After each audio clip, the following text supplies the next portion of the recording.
Hej, jeg hedder Simon. Jeg har studeret om ålen på universitetet, og jeg vil gerne fortælle lidt om den. Ålen,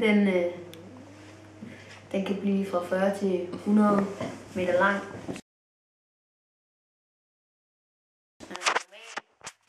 Normal standardål, og under de rigtige forhold, hvis den lever i vand under rigtige temperaturer og får rigtig god mad,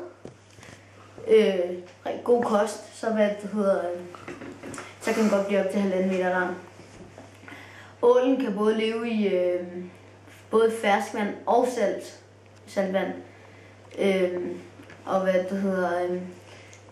Ålens allerstørste procent for lande, det er Kina og Japan.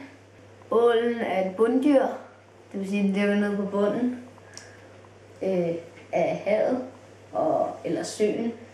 Så spiser den forskellige små ting, blandt andet frøer, hvis den kan komme helt op til overfladen. Og den kan også spise muslinger og forskellige småting, snegle og den slags, og så mange flere ting. Og ålen, den er et natdyr også. Så der er en næringsværdi per 100 gram, også i procent kan man sige det. Så energien, det er 1377 kilojoule, protein, 19,1 gram, og kulhydrat 0 gram, der er ingen kulhydrater i, og fedt, der er 27,7 gram i. Ålens vandring, ikke? Til ålen lægger sin æg et sted, der hedder Sargasso-havet, og det ligger i Atlanterhavet, sådan lige ude for Nordamerikas kyst, sådan lige sådan, hvor det ligger deres æg.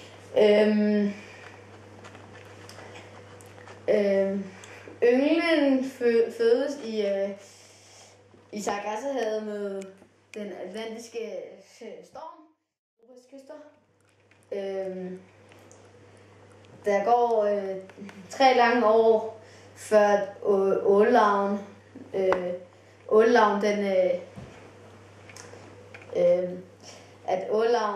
når kysterne i Europa.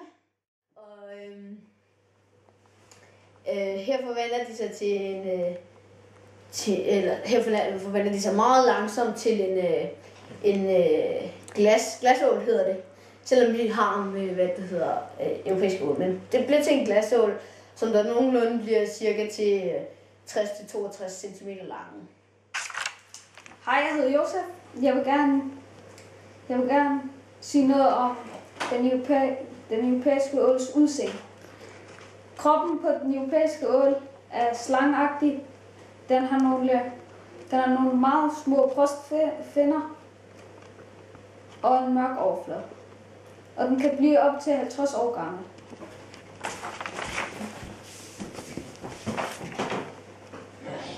Gastronomi. Man kan spise ålen rød og saltet. Det er en specialitet i det danske køkken. Den er dyr, fordi der er få af dem i Danmark. Det vil sige, at den er i højt værdsat.